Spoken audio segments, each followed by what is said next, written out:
মহাকাশে টমেটো ফলানোর দায়িত্বে ছিলেন নভোচারী ফ্র্যাঙ্ক রুবিও ও তার দল। প্রথমবারের মতো মহাকাশের এই কৃত্রিম ও প্রতিকূল পরিবেশে দুটো টমেটো ফলানো তারা।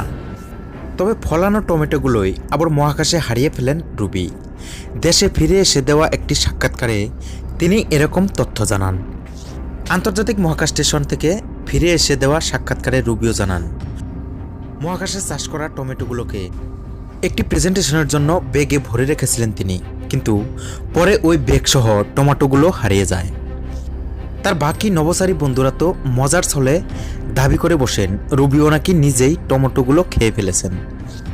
তবে আইএসএস থেকে হারিয়ে যাওয়ার 8 মাস পর ডিসেম্বরের শুরুতে টমেটোগুলোর আবার খোঁজ মিলেছে। নাসা হারিয়ে যাওয়া সে দুটো টমেটোর ছবিও প্রকাশ করে। নাসা জানায়, টমেটোগুলো একটি প্লাস্টিক জিপ ব্যাগে পানিশূন্য ও কুঁচকানো অবস্থায়